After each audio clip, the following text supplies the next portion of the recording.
누가복음 15장에는 예수님께서 세 가지의 비유를 말씀해 주십니다. 잃어버린 양을 찾는 목자의 비유, 그리고 잃어버린 드라크마를 찾은 과부의 비유, 그리고 또 오늘 우리가 읽은 본문 말씀인 탕자의 비유라고 말하는 잃어버린 아들을 되찾는 비유에 대해서 말씀하십니다. 예수님께서 이 세 가지의 비유를 말씀하신 이유가 있습니다. 누가복음 15장 1절과 2절에 보면 그 상황을 이야기해 주는데요. 같이 읽겠습니다. 시작. 세리들과 죄인들이 모두 예수의 말씀을 들으려고 그에게 가까이 몰려들었다. 바리새파 사람들과 율법학자들은 투덜거리며 말하였다. 이 사람이 죄인들을 맞아들이고 그들과 함께 음식을 먹는구나. 예수님의 말씀을 듣기 위해서 가까이 온 사람들이 있었다는 것입니다. 그 사람들은 세리들과 죄인들이었습니다. 바리새파 사람들과 율법학자들이 볼 때는 죄인입니다. 바리새라는 뜻은 구별되다라는 뜻이에요. 그래서 그런 죄인들과 같이 밥을 먹는 거 허용할 수 없었습니다. 그들과 같이 밥을 먹고 같이 어울린다면 아마도 그들과 똑같은 죄인이라고 여겼기 때문에 예수님께서 말씀을 전하실 때 예수님께 가까이 다가오는 그들을 보면서 예수님을 비난하기 시작한 겁니다. 예수님도 똑같은 사람이구나. 당신도 죄인 중에 한 사람이구나라고 생각했다는 것이죠. 그런 사람들에게 오늘 예수님이 이 세 가지의 비유를 말씀하시는 것입니다. 이 세 가지의 비유를 통해서 예수님이 말씀하시고자 했던 것은 잃어버린 영혼을 찾으시고 기뻐하시는 하나님의 마음에 대해서 말씀해 주시는 것입니다. 하나님은 지금도 잃어버린 자들을 찾으십니다. 그리고 잃어버린 자들이 돌아올 때 주님은 기뻐하십니다. 7절과 10절 말씀 우리 같이 읽어볼까요? 시작. 내가 너희에게 말한다. 이와 같이 하늘에서는 회개할 필요가 없는 의인 99보다 회개하는 죄인 한 사람을 두고 더 기뻐할 것이다.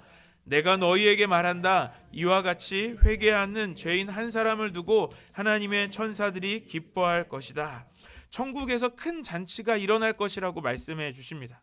우리도 이전에는 주님께 잃어버린 한 영혼이었습니다. 우리가 주님께 돌아왔을 그때에도 주님은 기뻐하셨습니다. 오늘 잃어버린 아들이 돌아왔을 때 이 아버지도 기뻐합니다. 또 잃어버린 아들을 위해서 잔치를 열면서 기쁨을 참지 못합니다. 돌아온 아들의 모습은 어떻게 보면 우리의 모습과 같습니다. 아들은 아버지를 배신하고 아버지의 집을 떠났던 사람입니다. 아브라함과 같이 하나님의 말씀을 따라서 본토 친척 아버지의 집을 떠난 것은 아닙니다. 자기 마음대로 살고 싶었습니다. 그래서 아버지를 떠났습니다. 우리가 죄인이었던 우리의 모습도 마찬가지였습니다. 하나님 없이 살았습니다. 하나님 없이 내 마음대로 내 뜻대로 사는 것이 옳다고 생각하고 살았습니다. 그렇게 죄인으로 살았던 우리들입니다. 하지만 우리가 주님 앞에 우리가 죄인인 것을 인정하고 회개했을 때, 우리가 그렇게 돌아왔을 때 우리 주님은 기뻐하셨습니다. 천국에서 큰 잔치를 여시면서 기뻐하셨습니다. 오늘 본문에서 둘째 아들은 다시 아버지께로 돌아오게 됩니다. 아버지는 이 돌아온 아들을 기쁘게 받아주면서 잔치를 엽니다. 오늘 우리가 이 둘째 아들의 모습을 좀 더 살펴보고 싶습니다. 둘째 아들은 자신이 원하는 대로의 삶의 방향으로 살아가려고 했습니다. 그 방향으로 살아가다가 이제 갑자기 자신의 삶의 방향을 바꿔서 아버지의 집으로 돌아오게 되었습니다. 어떻게 이 둘째 아들은, 이 작은 아들은 아버지의 집으로 다시 돌아올 수 있었을까요? 자기의 마음대로 살려고 했던 그 방향을 바꿔서 아버지의 집으로 방향을 바꿀 수 있었을까요? 인생의 방향이 어떻게 바뀔 수 있는지 오늘 본문 말씀을 통해서 우리가 두 가지를 살펴보고 싶습니다. 첫 번째로, 우리가 실패를 경험하면 우리의 삶의 방향이 바뀌게 된다는 것입니다. 오늘 본문 12절과 13절 말씀 같이 읽겠습니다. 시작. 작은 아들이 아버지에게 말하기를 내게 돌아올 몫을 내게 주십시오 하였다. 그래서 아버지는 살림을 두 아들에게 나누어 주었다. 며칠 뒤에 작은 아들은 제 것을 다 챙겨서 먼 지방으로 가서 거기서 방탕하게 살면서 그 재산을 낭비하였다. 어느 날 작은 아들이 아버지를 찾아와서 자신이 물려받을 유산을 미리 달라고 말합니다. 유대인들은 재산을 상속할 때 장자인 첫째에게는 그 전체 재산을 3이라고 하면 3분의 2를 주고 그 둘째에게 3분의 1을 준다고 합니다. 그런데 이것을 나눠주기 전에 이 모든 상황은 아버지가 죽었을 때의 상황입니다. 그런데 아버지가 생존해 있을 때 상속을 요구한다면 그 양은 더 적어집니다. 재산의 한 9분의 1 정도를 준다고 합니다. 아버지가 돌아가실 때까지 기다리면 더 많이 받을 수도 있었습니다. 그런데 이 아들은 그것을 기다리지 못합니다. 둘째 아들은 유산을 달라고 합니다. 그리고 이 둘째 아들은 이 아버지를 빨리 떠나고 싶었던 것입니다. 그래서 이 유산을 받자마자 이것을 제 것을 다 챙깁니다. 아마 이 재물들을 얼마나 많은 재물이었는지 정확히 알 수는 없지만 이 재물들을 현금화했을 거예요. 자기가 다 주머니에 넣어서 자기 가방에 넣어서 가져갈 정도로 아마 그렇게 바꿨을 것 같습니다. 그렇게 재산을 다 처분하고 챙겨서 먼 지방, 가까운 그 동네도 아니고 먼 지방, 아버지가 아예 없는 곳으로 떠납니다. 이것은 아버지 없이 스스로 독립해서 살고자 했던 그의 마음을 보여주는 것이죠. 그래서 그 재산을 받자마자 그것을 다 챙겨서 먼 지방으로 갑니다. 그리고 그곳에서 방탕하게 살면서 재산을 낭비했다라고 말씀합니다. 이제 인생을 자기 마음대로 살기 시작하는 것이죠. 마음대로 살다 보니까 어떤 일이 벌어집니까? 재산을 다 써버리게 되는 것입니다. 14절 말씀 우리 또 같이 보시겠습니다. 시작. 그가 그 지방에 크게 흉년이 들어서 그는 아주 궁핍하게 되었다. 재산을 탕진했다라고 말씀합니다. 이제 재산이 남은 재산이 없습니다. 그런데 거기에다가 흉년이 그 지방에 들었다라는 것입니다.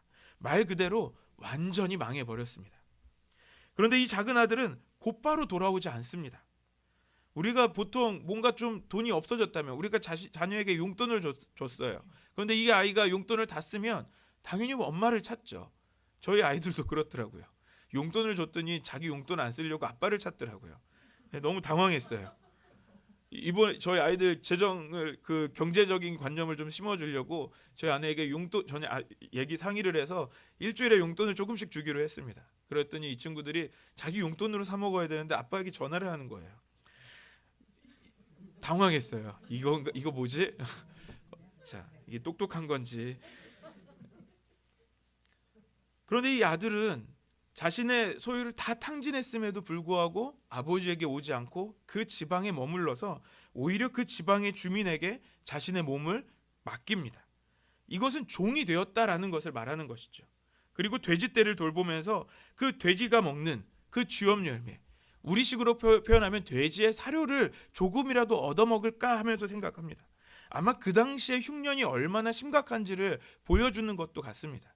왜냐하면 종이면 종이 먹어야 될 양식을 당연히 받아야 되지 않겠습니까? 그런데 그 음식도 없다는 것이죠. 그만큼 흉년이 심각한 상황입니다. 돼지우리가 어떻게 생겼는지 여러분 더 잘 아실 것 같아요. 제가 고속도로에서 운전을 하다 보면 가끔 돼지를 태운 차가 지나가는 걸 봅니다. 아이들에게 와 돼지다 그러면 저희 아이들 너무 신나합니다. 돼지라고 진짜 돼지 있다고 막 신나합니다. 그런데 그 차가 지나가면 냄새가 이게 이때 외기순환 버튼 눌러놓으면 안 됩니다. 냄새가 탁 들어와도 그 냄새가 너무 고약해요. 실제로 돼지 우리를 지나가면서 몇 번 본 적은 있어요. 굉장히 더럽지 않습니까? 그런데 지금 이 아들이 그 안에서 같이 살고 있다는 거예요. 그리고 돼지가 먹고 있는 그 쥐염 열매를 기다리고 있어요. 그럼 얼마나 그 삶의 모습이 얼마나 망가졌는지를 우리가 상상해 볼 수 있겠습니다. 분명 아버지의 아들이었을 때는 호의호식했습니다. 잘 먹고 잘 입고 아주 잘 살았을 것입니다. 그런데 지금은 완전히 망해버렸습니다. 그의 모든 계획은 실패했습니다. 이 상황이 얼마나 처참하게 망한 상황이었는지 예수님의 말씀을 들었던 유대인들은 아마 쉽게 알 수 있었을 것입니다. 왜냐하면 유대인에게 있어서 이 돼지는요 부정한 짐승이에요. 우리나라 사람들은 돼지고기를 얼마나 좋아합니까? 저도 굉장히 사랑하는데 없어서 못 먹는 이 돼지고기. 그런데요 이 유대인들은요 이 돼지고기를 먹지 않아요. 왜냐하면 부정한 짐승이니까요. 먼 지방에 가서 삽니다. 다른 나라에서 살면서 유대인으로서 이 부정한 짐승을 피하는 것도 모자랄 판에 그 돼지떼를 돌보고 있다는 것이죠.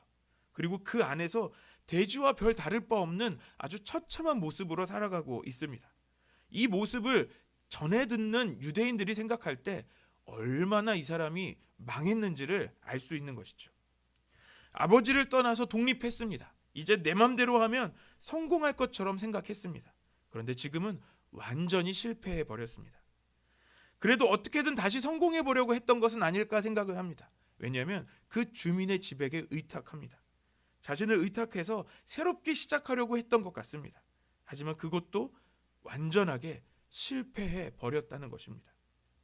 처참히 실패한 자신을 마주했을 그때에 아버지의 집이 생각납니다. 아버지에게 미리 유산을 구한 것은 아버지와 완전히 연을 끊겠다라는 말이었습니다. 그런데 이제 아버지의 아들로서의 모든 권리를 포기했던 자신의 선택이 잘못되었다는 것을 그제서야 깨닫게 된 것이죠. 자신의 실패의 원인은 바로 종들도 풍족하게 먹었던 그 아버지의 집을 포기했던 것이라는 걸 알게 되었습니다. 실패를 경험하자 곧바로 자신의 방향을 바꿉니다. 17절부터 19절 말씀을 같이 읽겠습니다. 시작. 그제서야 그는 제정신이 들어서 이렇게 말하였다. 그 많은 품꾼들에게는 먹을 것이 남아도는데 나는 여기서 굶어 죽는구나.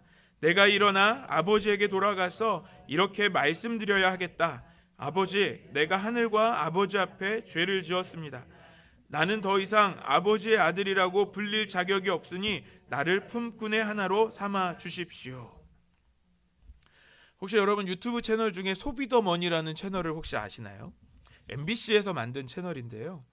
MBC의 기자가 진행하는 방송이에요. 유튜브 방송이에요. 이 방송에 보면은 우리 시대, 우리가 지금 살고 있는 시대의 유명한 브랜드 또는에 대한 그런 이야기, 돈에 대한 이야기, 그런 사람과 기업에 대한 이야기를 소개하는 그런 채널입니다. 되게 재밌더라고요. 우리가 좋아하는 그런 브랜드가 어떻게 생겼고 어떻게 성공했는지 이런 여러 가지를 이야기하는 아주 재밌는 채널입니다. 짧은 시간에 우리나라 경제의 역사도 살펴볼 수 있고 현재의 어떤 그런 유명한 그런 그 유행도 알 수 있는 아주 재밌는 채널입니다. 근데 이 영상들을 계속 제가 간간히 보는데요. 보면서 한 가지 공통점이 있다는 걸 발견하게 됐습니다. 성공한 기업들에게는 한 가지 공통점이 있다는 것입니다. 성공한 기업은 늘 꽃길만 걸어오지 않았다는 거예요. 한 번에 큰 실패를 경험했다는 겁니다. 그런데 여기에서 성공한 기업과 실패한 기업이 나눠집니다. 실제로 이 방송 안에서 실패한 기업들의 사례들도 이야기해 주거든요. 그런데 어떤 게 있냐면 실패를 경험했을 때 그 원인을 알고 극복한 기업은 더 성장했다라는 겁니다. 그런데 실패를 경험하고 실패를 극복하지 못한 기업은 그냥 역사 속에 남아있다라는 것을 이야기합니다. 어떻게 성공한 기업들은 그 성공을 이루었을까요? 방향을 바꾸었기 때문에 그렇습니다. 실패한 것을 그대로 붙잡지 않고 왜 실패했는지를 연구하면서 방향을 다시 잡고 새롭게 고치면서 성공을 향해서 나아갔다라는 것이죠. 우리도 그렇지 않습니까? 우리 학생들 시험 성적이 원하는 만큼 나오지 않을 때가 있죠. 원하는 대학에 들어가지 못할 때도 있습니다. 우리 청년들은 원하는 직장에 들어가지 못할 수도 있습니다. 그렇다면 그 인생이 실패한 인생이어서 우리가 절망해야 하는 것입니까? 성적이 떨어질 수도 있죠. 괜찮은 거예요. 시험에 실패할 수도 있습니다. 진짜 문제는 그 실패를 붙잡고만 있는 것입니다. 올바른 방향을 빨리 발견하고 그 방향을 바꾸는 것이 중요합니다. 내가 이 실패를 붙잡고 있는지 나의 그 방향을 지금 고치고 있는지를 점검해 볼 수 있어야 한다는 것입니다. 오늘 이 둘째 아들은 자신의 삶의 방향을 바꾸어서 다시 아버지의 집으로 돌아갑니다. 오늘 둘째 아들은 먼 지방을 보고 갔습니다. 그 안에서 자기의 마음대로 살 수 있을 거라고 생각하는 자기가 원하는 삶을 바라보면서 나아갔습니다. 그런데 이제 완전히 실패한 자기 자신을 보게 됩니다.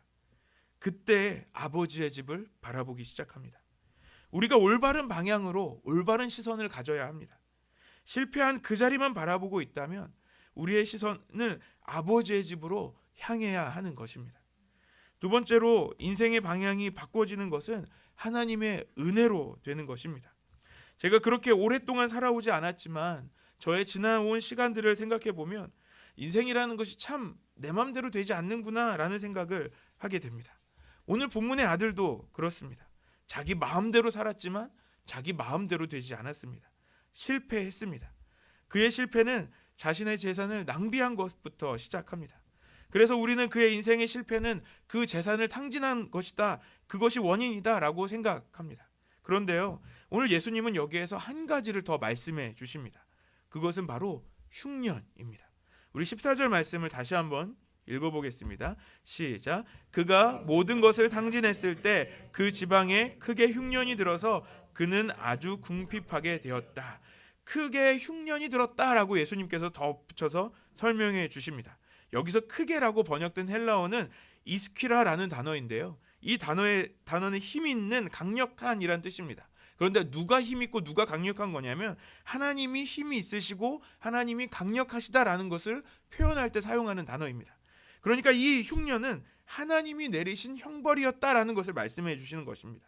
단순하게 그 지역에 기후 이상이 있었다라는 것을 말씀하신 것이 아니라 하나님이 그 자리에 일부러 흉년을 보내셨다라는 겁니다. 다시 말씀드려서 이 지금 예수님의 말씀을 듣고 있는 사람들은 유대인들이라고 말씀드렸습니다. 오늘 이 말씀의 비유를 듣는 바리새파 사람들과 서기관들 모두 유대인들입니다. 유대인들이 갖고 있는 사고 안에도 흉년, 곡식을 많이 얻지 못하게 되는 그 해가 온다는 것은 하나님이 형벌을 내리신 해라는 것을 이해하고도 있었습니다. 그래서 이 말씀을 듣는 누구나 지금 이 상황은 하나님이 만드신 상황이다라는 것을 이해했던 것입니다. 흉년도 하나님이 내리시는 벌인데 거기다 강력하게 하나님이 내리시는 형벌이라는 것을 이해했다는 것입니다. 아동부와 청소년부 사역을 할 때마다 제일 먼저 기도하는 것은 날씨입니다. 야외에서 활동을 해야 하는데 비가 오거나 눈이 오거나 바람이 너무 불면 너무 어렵습니다. 그래서 늘 날씨를 주관하시는 주님께 간절히 기도합니다. 우리 하나님은 모든 날씨를 주관하시죠. 특별히 비도 주시고 또 흉년도 주시고 가뭄도 허락하시고 또는 풍년도 주시는 분은 하나님이십니다. 오늘 하나님이 둘째 아들이 있는 그 지방에 흉년을 보내셨습니다. 그 둘째 아들이 아버지의 집을 생각할 수 있었던 것은 물론 자신의 것을 탕진한 것도 있겠지만 하나님께서 보내신 그 흉년이 있었기 때문에 그것을 생각할 수 있었던 것입니다. 하나님께서 그 둘째 아들의 방향을 바꿀 수 있도록 하나님께서 그 은혜를 주셔서 깨닫게 하셨다는 것입니다. 하나님은 우리를 절대 내버려 두시지 않으십니다. 우리를 인도하시는 분이십니다. 그분은 가장 선한 길로 우리를 인도하십니다. 예루살렘의 초대교회 성도들도 그랬습니다. 예수님의 부활을 경험했습니다. 그리고 예수님의 말씀하신 대로 모여서 기도할 때 성령이 역사하시는 그 놀라운 역사를 경험했습니다. 이제 교회가 새롭게 세워졌고 많은 사람들의 칭찬을 받으면서 믿는 사람들이 많아지고 있었습니다. 그런데 바로 그때 초대교회에 어려움이 닥치기 시작했습니다. 사도들의 향한 핍박이 시작됩니다. 심지어 스데반 집사는 복음을 전하고 돌에 맞아 죽게 되는 순교하는 일이 일어납니다. 사도행전 8장 1절 말씀 같이 읽겠습니다. 시작. 사울은 스데반이 죽임당한 것을 마땅하게 여겼다. 그날에 예루살렘 교회에 큰 박해가 일어났다. 그래서 사도들 이외에는 모두 유대 지방과 사마리아 지방으로 흩어졌다. 큰 박해가 일어나자 사도들 외에 다른 성도들이 흩어지기 시작합니다. 그런데 흩어졌을 때 어떤 일이 벌어집니까? 흩어지는 그곳에서 복음이 전해지기 시작합니다. 사마리아부터 시작해서 복음을 듣고 예수님을 믿게 되기 시작합니다. 빌립은 또 지나가는 길에 에티오피아 내시를 만나서 그에게 복음을 전하고 그는 세례를 받습니다. 그렇게 복음은 전해지고 곳곳으로 복음이 전해지게 됩니다. 주님께서 주시는 환난은 우리를 버리시는 것이 아닙니다. 주님께서 우리의 방향을 바로 잡아주시는 것이죠.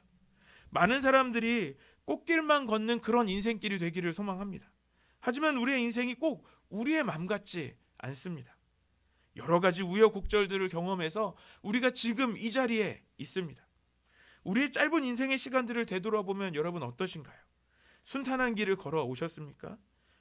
아니면 얼마나 많은 어려움들을 경험하시면서 오늘 이 자리까지 오셨습니까? 그 가운데 우리가 경험한 나의 큰 실패도 있을 것입니다. 또는 흉년처럼 갑자기 들이닥친 내가 감당할 수 없는 그런 일들도 있었을 것입니다. 또는 내가 정말 원하지 않는 상황들도 우리가 만났을지도 모르겠습니다. 하지만 이 모든 것이 주님께서 주신 은혜입니다. 우리가 이 어려운 시간들을 통과했습니다. 어쩌면 지금도 그 어려운 시간들을 보내는 그 한가운데 있을지도 모르겠습니다. 그런데 분명한 것은 우리가 뒤를 돌아보게 될 그때 우리는 이렇게 말하게 될 것입니다. 에베네셀의 하나님, 여기까지 우리를 인도하신 하나님이라고 우리는 고백하게 될 것입니다. 그 시간들이 있었기 때문에 오늘 우리가 지금의 은혜를, 오늘의 은혜를 누릴 수 있는 것입니다. 우리 주님은 우리의 방향을 바로 잡아 주십니다. 저는 어제 과적자경 심사를 마쳤습니다. 이제 목회자가 되기 위해서 보내는 과정 중에 이 심사, 마지막 심사를 마무리했습니다. 세 번째죠. 3년이라는 시간이 이렇게 빨리 지나가나 싶을 정도로 좀 당황스럽게 짧게 끝났습니다. 수련목 시험을 처음 준비할 때 선교단체에서 함께 사역했던 어느 목사님이 전화를 주셨습니다. 저보다 먼저 선교단체를 사직하고 목회를 하시던 목사님인데 갑자기 오랜만에 전화해서 하는 말이 큰 소리로 야, 너 목회 안 한다고 했잖아 라고 얘기하는 거예요. 막 혼내는 거예요. 갑자기 너 평생 선교단체 있겠다며 막 이렇게 얘기하는 거죠. 너무 당황해서 제가 그랬어요. 제가 이렇게 대답했어요. 제가 그랬어요? 글쎄요 라고 너무 당황해서 갑자기 혼내니까. 지금 생각해보면 제가 지금 이렇게 살 거라고 저도 생각을 안 했던 것 같습니다. 지나온 순간순간 주님이 주셨던 은혜가 있었습니다. 저의 삶의 방향을 인도해 주셨습니다. 그래서 오늘 지금 이 자리까지 올 수 있었던 것입니다. 하나님은 우리를 인도해 주십니다. 그분의 뜻 가운데 나아갈 수 있도록 주님의 방법으로 우리를 인도해 주시는 것입니다. 오늘 둘째 아들에게 흉년을 주시면서 그의 방향을 바꾸어 주신 것처럼 오늘 우리에게도 그 하나님의 역사하심으로 우리의 방향을 바꾸어 주시는 줄 믿습니다. 그렇다면 우리는 어떻게 해야 할까요? 주님께서 우리의 방향을 바로 잡아 주실 때 우리는 어떻게 해야 할까요? 첫 번째로 우리가 겸손하게 나의 실패를 인정해야 합니다. 자신의 재산을 탕진한 아들은 자신의 실패를 먼저는 인정하지 않았습니다. 그래서 크게 흉년이 들었음에도 그것이 하나님이 주시는 사인인 것을 받아들이지 못하고 그 지방에 있는 주민에게 자신의 몸을 의탁합니다. 그리고 돼지를 치는 일을 시작합니다. 아버지의 집을 생각하지 않은 것이죠. 성공할 수 있을 거라는 조금의 생각을 했던 것입니다. 이 시간들을 조금이라도 잘 버티면, 내가 참아내고 이겨내면 이 상황을 벗어날 것이라고 기대했을 것입니다. 실패를 인정하지 않으면 방향을 바로잡을 수 없습니다. 수련 목회자로 정식 파송된 이후에 제가 우리 지방에서 진행되는 첫 번째 교역자 회의를 참석하러 갔습니다. 그때는 아직 이사를 하기 전이어서 안산에서 이제 차를 운전해서 내려왔습니다. 또 그때는 또 비가 또 많이 왔어요. 비가 많이 왔지만 그래도 혹시나 몰라서 그 교회를 내비게이션으로 입력을 해놓고 딱 출발했습니다. 가다 보니까 제가 아는 길인 거예요. 제가 안산에서 안성을 몇 년을 왔다 갔다 했겠어요. 너무 잘 아는 길이니까 아주 안심하고 갔습니다. 그런데 때론 우리 운전하시는 분들 그럴 때 있지 않습니까? 내비게이션보다 내가 똑똑하다는 걸 증명해보고 싶은 그런 마음이 들 때가 있지 않으십니까? 내비게이션이 이 길을 인도하면 너 그 길 틀렸어, 내가 맞아 라고 생각하는 그런 때 말이죠. 저도 그런 생각이 들었어요. 비가 많이 왔고 길을 잘 보이지 않지만 이 정도쯤이야, 내가 아는 길 내가 가야지 하고 열심히 신나게 오늘 교역자회에 가면 어떤 시간들을 보낼까 막 기대하면서 열심히 운전을 하면서 왔습니다. 그런데 갑자기 내비게이션 시간이 바뀌는 거예요. 왜 늘어나지? 처음엔 이해하지 못했습니다. 그럴 리가 없어. 제가 그때 서해안 고속도로를 타고 내려오고 있었는데요. 절대 그럴 리가 없어 하고 계속 운전을 했습니다. 그러다 보니까 점점 시간이 줄어드는 게 아니라 점점 늘어나는 거예요. 얘가 이상해졌구나, 비가 오더니 뭐 이런 생각까지 하면서 그렇게 가다가 표지판을 봤습니다. 휴게소 표지판을 봤어요. 횡담도 휴게소 표지판을 보면서 이게 뭐지? 그때 알았습니다. 내가 틀렸구나. 우리가 내가 잘못했다라는 것을 인정하지 못할 때 우리는 계속해서 그 잘못된 길로 갈 수밖에 없습니다. 너무 비가 많이 와서 제가 그 빠질 길을 놓친 거예요. 제가 틀렸던 건데 저는 M1 내비게이션을 욕하면서 이런 미련한 내비게이션, 이렇게 멍청한 내비게이션 이러면서 내가 더 똑똑해라고, 나 잘났다고 왔던 거죠. 만약에 제가 끝까지 그 정신을 차리지 못했다면, 겸손하게 저의 잘못을 인정하지 못했다면 아마 저는 당진까지 갔을 거예요. 우리가 나의 실패를 인정해야 고칠 수 있습니다. 겸손하게 나의 실패를 인정할 수 있어야 우리의 방향을 바꿀 수 있는 것입니다. 두 번째로 하나님의 인도하심에 맡겨야 합니다. 우리의 방향을 바꾸고 앞으로 나아가는 것은 어떻게 보면 좀 두려운 일 같습니다. 왜냐하면 우리가 생각했던 길이 아니기 때문에 그래요. 어떤 일이 벌어질지 전혀 예상할 수 없기 때문에 그렇습니다. 하지만 우리 하나님께서 지금까지 우리의 방향을 바로 잡아주시고 인도하셨다면 앞으로 우리의 길을 끝까지 인도해 주실 것입니다. 우리 주님은 그 길의 끝자락에서 우리를 기다리시며 우리를 안아주실 것입니다. 우리의 옷을 갈아입혀 주시고 우리에게 가락지를 끼워주시고 신발을 신겨주시면서 우리를 위한 그 잔치를 여실 것입니다. 우리의 인생을 이끌어 주시는 하나님, 그분은 우리의 아버지이십니다. 오늘 새벽 예배에 나오기 전에 이제 샤워하면서 나올 준비를 하는데 씻는데 하나님께서 갑자기 한 가지 더 말씀해 주신 것이 있습니다. 오늘 우리가 이 둘째 아들의 모습을 계속 보았지만 특별히 아버지의 모습에 대해서 주님이 말씀하신 것이 있습니다. 우리 누가복음 15장 20절 말씀 한번 같이 읽겠습니다. 시작. 일어나서 아버지에게로 갔다. 그가 아직도 먼 거리에 있는데 그의 아버지가 그를 보고 측은히 여겨서 달려가 그의 목을 껴안고 입을 맞추었다. 오늘 이 둘째 아들이 아버지께로 돌아올 그때 아버지는 집 나갔던 그 아들을 향해 달려옵니다. 여기에서 주목할 내용은 아직도 먼 거리에 있는데 라는 것입니다. 이 말은 무슨 말이냐면 저 멀리서 아들이 보였다는 거예요. 여러분, 저 멀리 아들이 올 때 알아보실 수 있으십니까? 제가 부모가 되니까 알아볼 수는 있을 것 같아요. 저희 딸이 그 어린이집에서 발표회를 하는데 이게 부모를 앞자리를 줘야 되는 이게 추첨을 해서 준 거예요. 이게 아이가 어떻게 그렇게 놀랍게 추첨을 뽑았는지 저 뒷자리로 뽑은 거예요. 아이가 뽑았거든요. 뒷자리에서 아이가 이거 보이나 마나 이런 조마조마한 마음이 있었는데 그래도 저희 딸만 보이긴 하더라고요. 그런데 그 정도 거리 말고요. 더 먼 거리예요. 이 아버지가 몽골 사람은 아닐 것 같아요. 몽골 사람이 시력이 굉장히 좋다고 합니다. 3.0이 넘는다고. 그런데 제가 몽골에 가서 몽골 사역자한테 물어봤어요. 당신 정말 시력이 좋습니까? 라고 물어보니까 오래전 얘기라고. 지금은 도시화가 돼가지고 그렇게 못 봐요. 그래도 가끔 저 멀리서 친구가 뭐 일을 하고 있는 건 알아볼 정도예요 라고 이야기를 하더라고요. 근데 여기에 말씀이 진행되고 있는 곳은 유대 지역이기 때문에 그렇게 시력이 좋지 않을 것 같습니다. 저 멀리 아들이 보였다는 건 아들을 기다리고 있었다는 거예요. 아마도 이 아버지는 조금이라도 아들처럼 보이는 모습이 보였다면 그가 아들인지 아들이 아닌지 상관없이 달려나갔을 것 같습니다. 그렇게 아들이 아니면 다시 돌아왔을 거예요. 애타게 아들을 기다리는 그 아버지의 마음을 오늘 주님이 말씀하시는 것입니다. 집 떠난 아들이 오늘 들어올까 내일 들어올까 그렇게 늘 생각하면서 늘 집 밖을 바라보고 있습니다. 이 아들은 자신이 자기의 멋대로 인생을 살겠다고 아버지를 떠나서 갔지만 먼 지방으로 갔지만 아버지는 그 아들이 떠난 그 방향을 바라보면서 아들을 기다리고 있습니다. 그렇다면 그 아버지는 이 하루하루를 어떻게 기다렸을까요?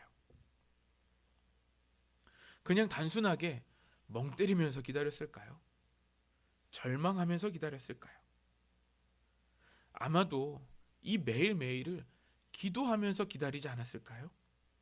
하나님, 오늘 우리 아들이 돌아오게 해주십시오. 오늘 우리 아들 돌아올 때 안전하게 돌아오게 해주십시오. 혹여나 오늘 돌아오지 않는다면 좀 건강하게라도 해주십시오. 혹시 우리 아들이 불량한 사람들을 만나고 있다면 그들에게서 좀 지켜주십시오. 아마 아들을 위해서 여러 가지로 기도했을 것 같습니다. 사랑하는 여러분, 오늘 이 둘째 아들의 모습은 아마 우리 자신일 수 있습니다. 여러분, 우리가 어떻게 주님께 돌아올 수 있었습니까? 어떻게 우리가 주님을 향해서 방향을 전환할 수 있었습니까?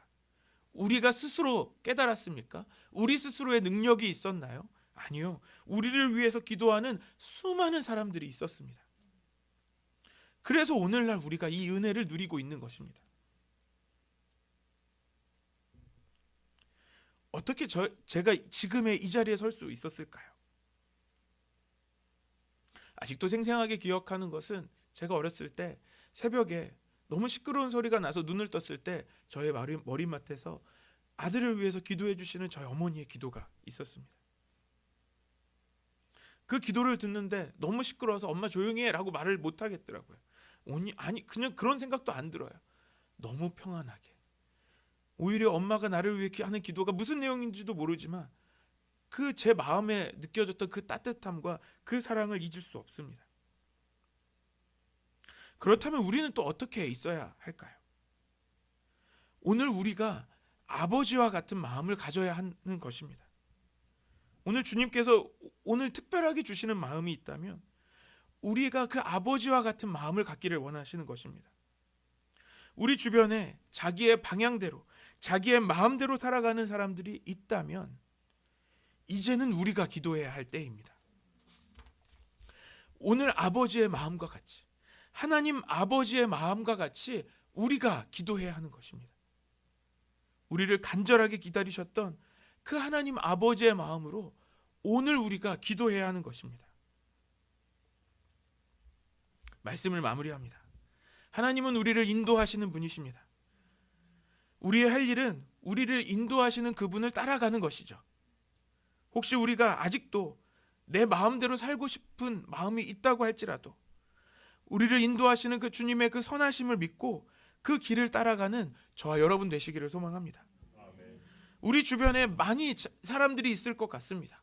그 잘못된 길을 가는 그런 사람들이 있다면 오늘부터라도 우리가 그 아버지의 마음으로 기도하는 저와 여러분들 되시기를 소망합니다. 주님께서 우리의 방향을 바로 잡아 주신 것처럼 하나님이 인도하시는 방향으로 그들을 전환시켜 주실 것입니다. 우리 안성열린교회가 그 하나님의 인도하심을 믿고 나아가는 그 믿음의 공동체 되기를 소망합니다. 우리 다 같이 기도하시겠습니다. 사랑이 많으신 하나님 아버지 감사합니다.